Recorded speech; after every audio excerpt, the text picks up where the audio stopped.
Human Resources Department, Mr. Scotty Davis, and is certainly coordinating with the affected families and with the city staff. The community has been enormously supportive and continues to be, and in that vein, First Baptist Church will be holding a vigil at 7 p.m. this evening. A police vehicle is currently on site at First Baptist as a memorial. Details will be provided in the press release that will be given out at the conclusion of this press conference. Services for Officer Carraway are in the planning stages. A public viewing will take place at the Florence Center, located over on Radio Drive, from 9 until 11 on Monday, October 8th. A memorial service will follow at noon at Florence Center, and details as well will be shared with our press release. Many people in this community and beyond have offered not only their well wishes and their condolences, but their donations. We want to thank certainly Senator Graham, Congressman Rice, Senator Leatherman, the governor, and so many others who have expressed their condolences. I spoke with Mayor Riley earlier this afternoon, for example, but they have also offered support, and many have offered their monetary donations. For those of you who are interested in donating, donations can be made to any of the PD branches of First Citizens Bank, directed to the City of Florence Benevolent Fund, and can be earmarked there for specific families. Those options will be announced on our media Facebook page and other outlets, as well as in the press release this afternoon. With that, I will defer to the Chief.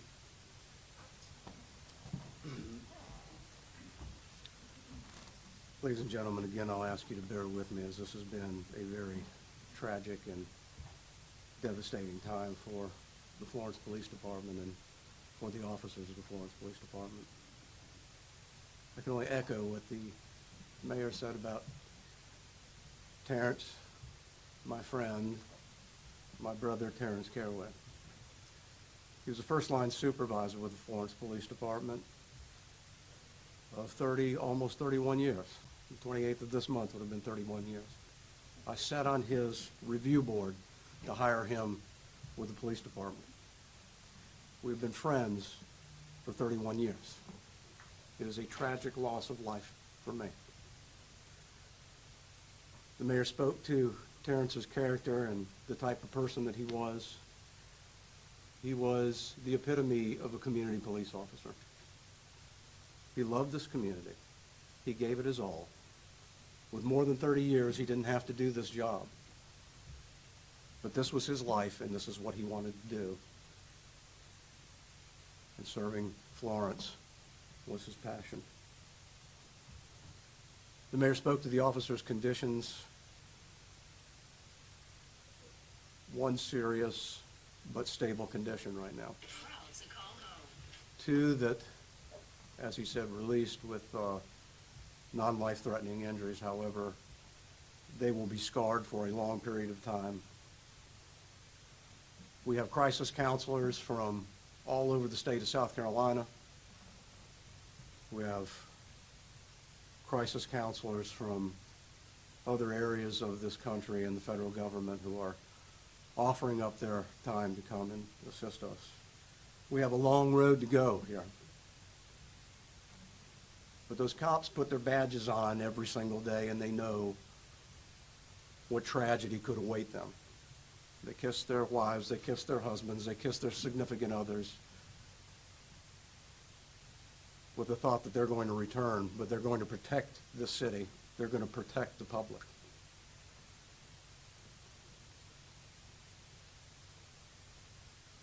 At this very moment, officers of the Florence Police Department are on the street in their geographic districts, and they are protecting the city because that's what they do. They didn't want me to call other people. They didn't want me to call other agencies who have offered support. They said, no, Chief, we've got it. This is our city, and we're going to protect it. I want to echo again what the mayor said about the outpouring of support. And please, to everybody in this state and across this country who has offered their support, we say thank you. But please understand, it is difficult to answer under the circumstances that we have right now, because we are tending to the needs of our officers, of our families, and certainly Sergeant Carraway's family.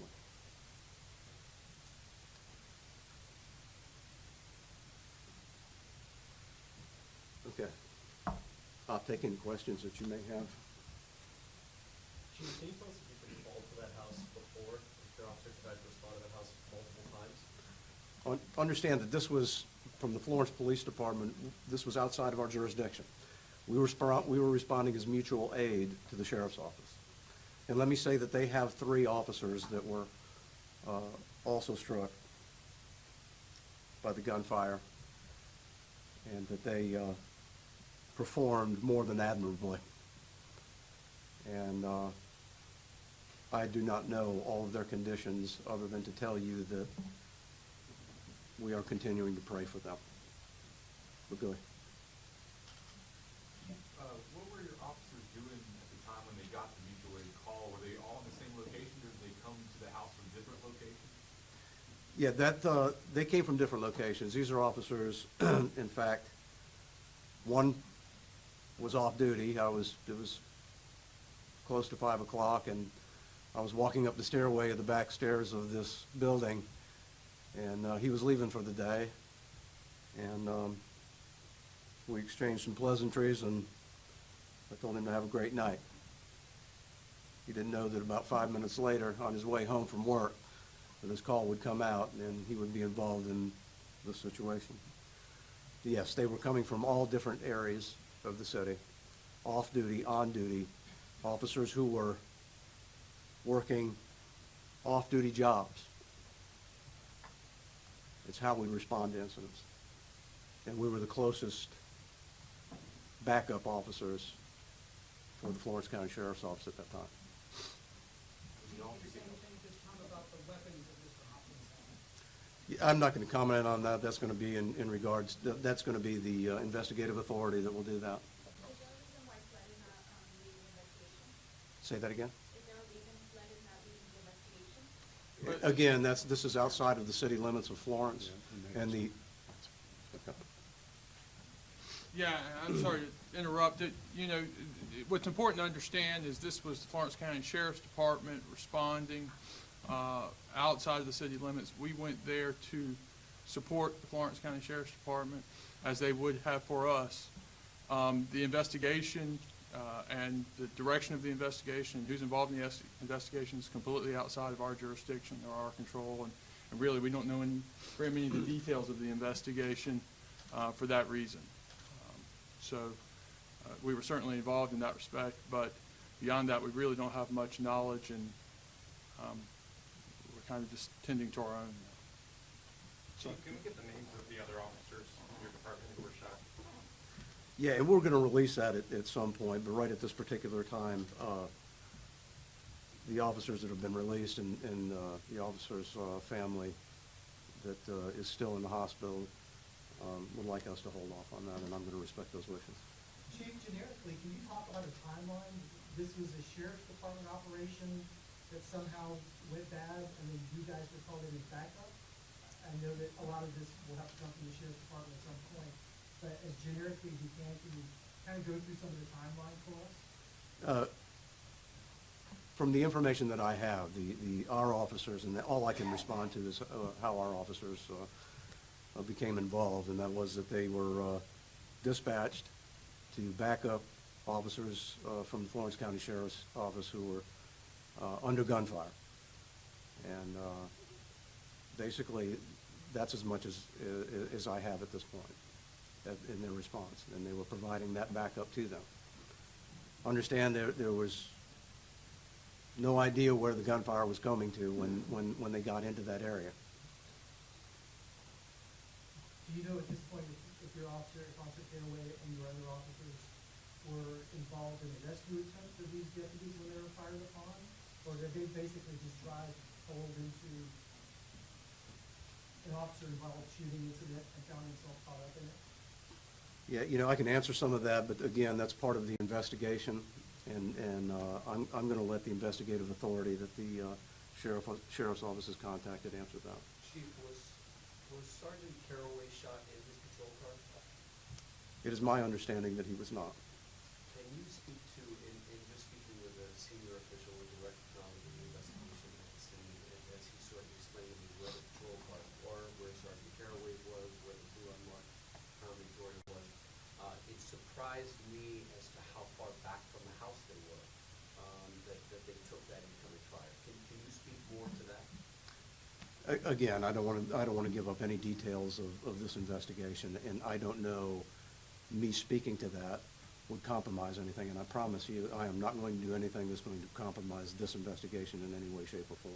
Then answer this, is there anything that surprised you about how it all went down? Absolutely. I mean, this happened in Florence, South Carolina, and this is the most tragic event in the 35 years that I've been with Florence Police Department to have occurred in this area. So certainly I was surprised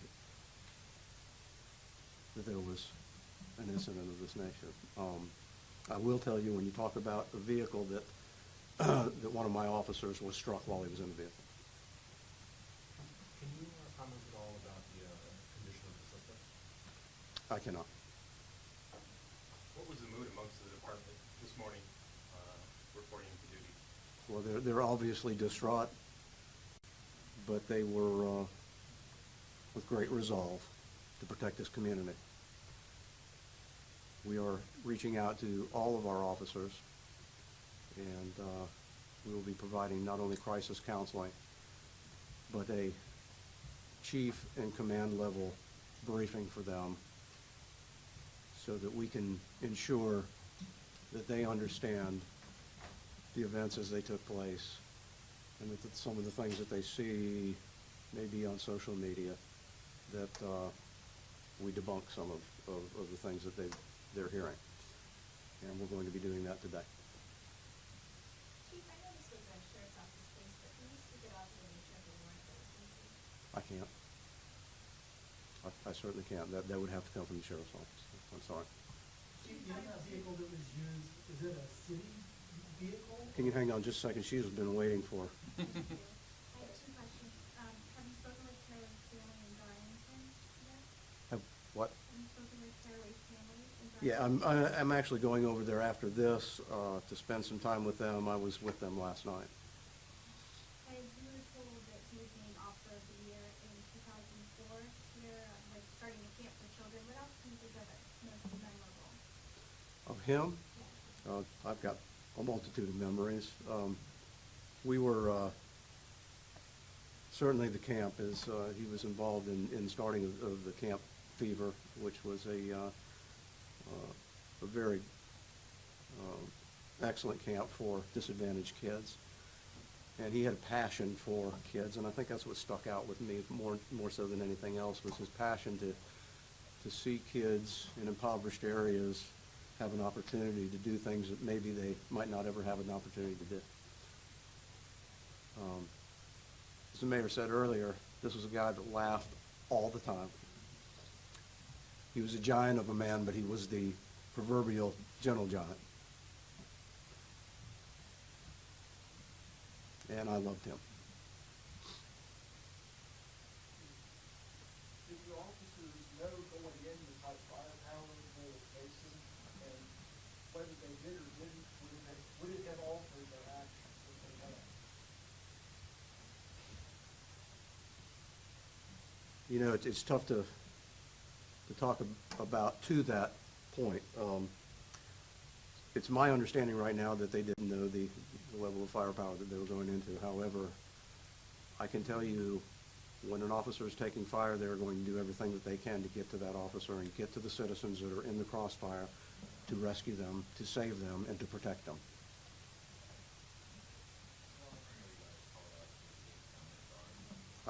Sorry.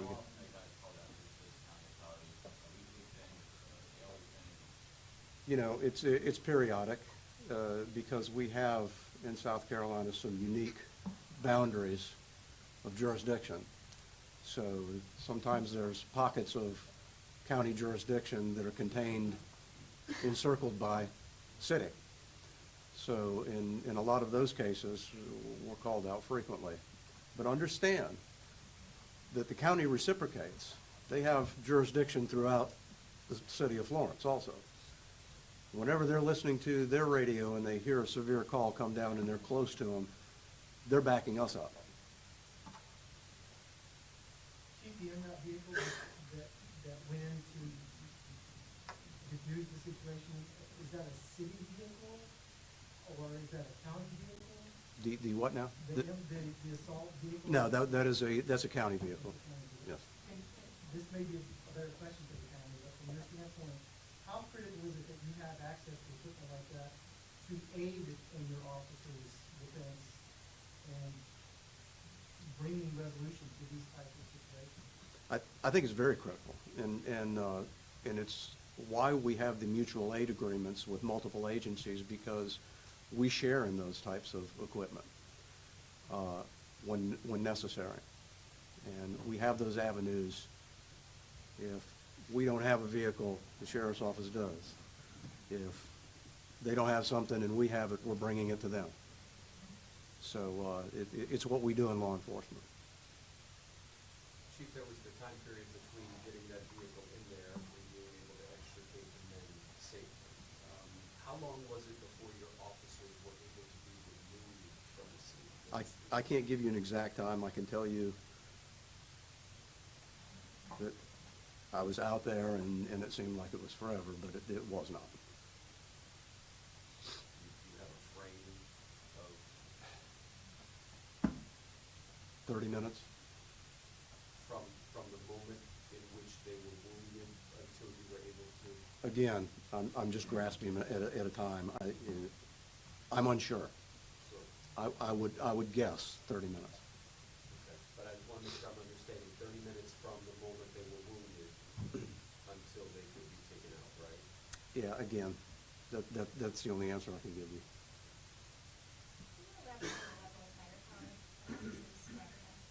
Say what they were up against?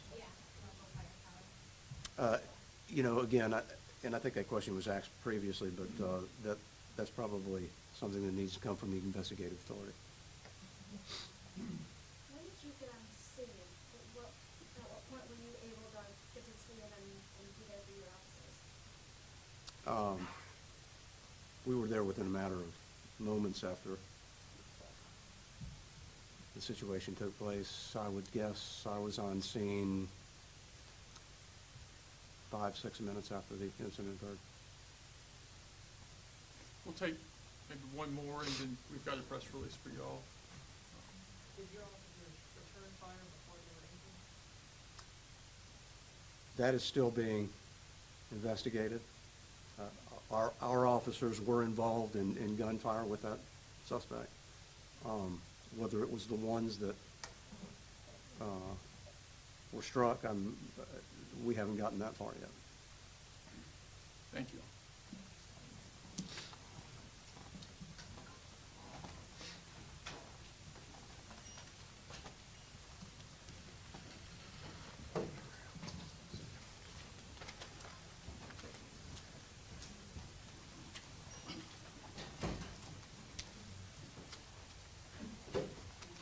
If you do not have my email address, mbrant@cityoflorence, make sure you get with me before you leave. We're going to try to make sure that everyone has, and also be on the city Facebook page. We want to make sure everybody gets the information.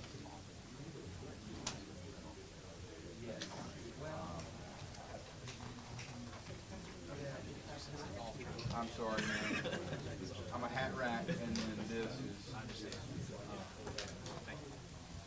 Right, thank you.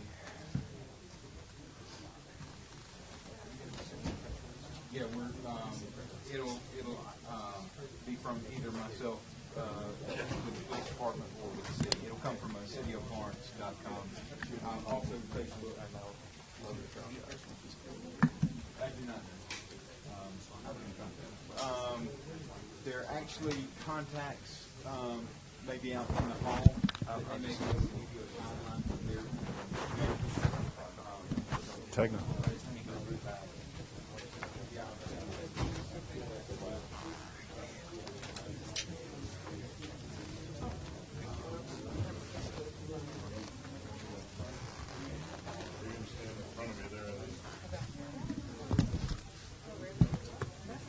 Telling us to roll on you.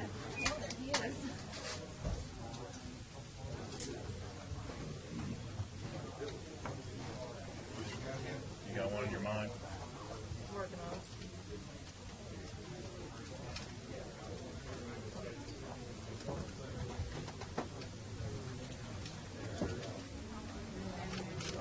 Jacob is getting his technical time.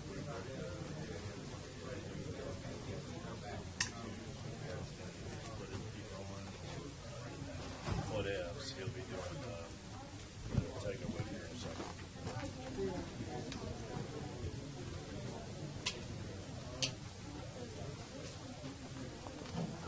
They want us to put a sign in it. We'll talk to you later. It's impossible to do anything at the station. Somebody's going to do more. I tell you, Huddle House might be too good for me now.